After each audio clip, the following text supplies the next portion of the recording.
પાછળ અને પૂરી ટ્રીટમેન્ટ લીધા સુધી આજ સુધીમાં મને ખૂબ જ ફરક પડી ગયો છે ને હવે હું બરાબર બેસી પણ શકું છું. અને પહેલાં એવી હાલત હતી કે હું ઊભા જ મારું જમવાનું પણ ઊભા જમતી હતી, મારાથી બેસાતું જ ન હતું. નમસ્કાર દર્શક મિત્રો, હું છું ડૉક્ટર મેહુલસિંહ ઝાલા. પરમાસ હોસ્પિટલમાં આજે આપણા મહેમાન બન્યા છે નેહાબેન સમા. નેહાબેને અમારી પાસે ભગંદર માટે ટ્રીટમેન્ટ લીધેલી છે. નેહાબેન, કેવો રહ્યો તમારો અનુભવ? ક્યારે આ બીમારી થઈ હતી? તમે આના પહેલાં કોઈને બતાવ્યું હતું કે નહીં? અને આખી પ્રોસેસ તમારા માટે કયા પ્રકારની રહી? મને 6 મહિનાથી આ પહેલાં બીમારી થઈ હતી. પહેલાં એક જગ્યાએ બતાવ્યું હતું, ત્યારે 3 મહિના સુધી ત્યાં અમે ટ્રીટમેન્ટ લીધી. ખાસ એવું ફરક ન પડ્યું. પછી અમારી ફેમિલીમાંથી જ અમને અહીંયા સજેસ્ટ કર્યું કે તમે આ જગ્યાએ જાઓ અને અહીંયા તમે મળો.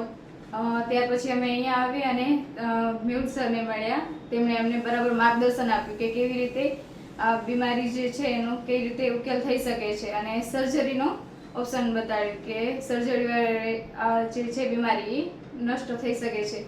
અને સર્જરી પાછળ અને પૂરી ટ્રીટમેન્ટ લીધા સુધી આજ સુધીમાં મને ખૂબ જ ફરક પડી ગયો છે ને હવે હું બરાબર બેસી પણ શકું છું. અને પહેલાં એવી હાલત હતી કે હું ઊભા જ મારું જમવાનું પણ ઊભા જમતી હતી, મારાથી બેસાતું જ ન હતું. તો મિત્રો, આ હતો નેહાબેનનો અનુભવ. સૌથી અગત્યનું એ છે કે ભગંદરમાં યોગ્ય સમયે નિદાન થાય એ સૌથી જરૂરી છે. ભગંદર ક્ષારસૂત્ર સારવાર દ્વારા એક જ પ્રયત્નમાં કાયમ માટે મટી શકે છે. નમસ્કાર.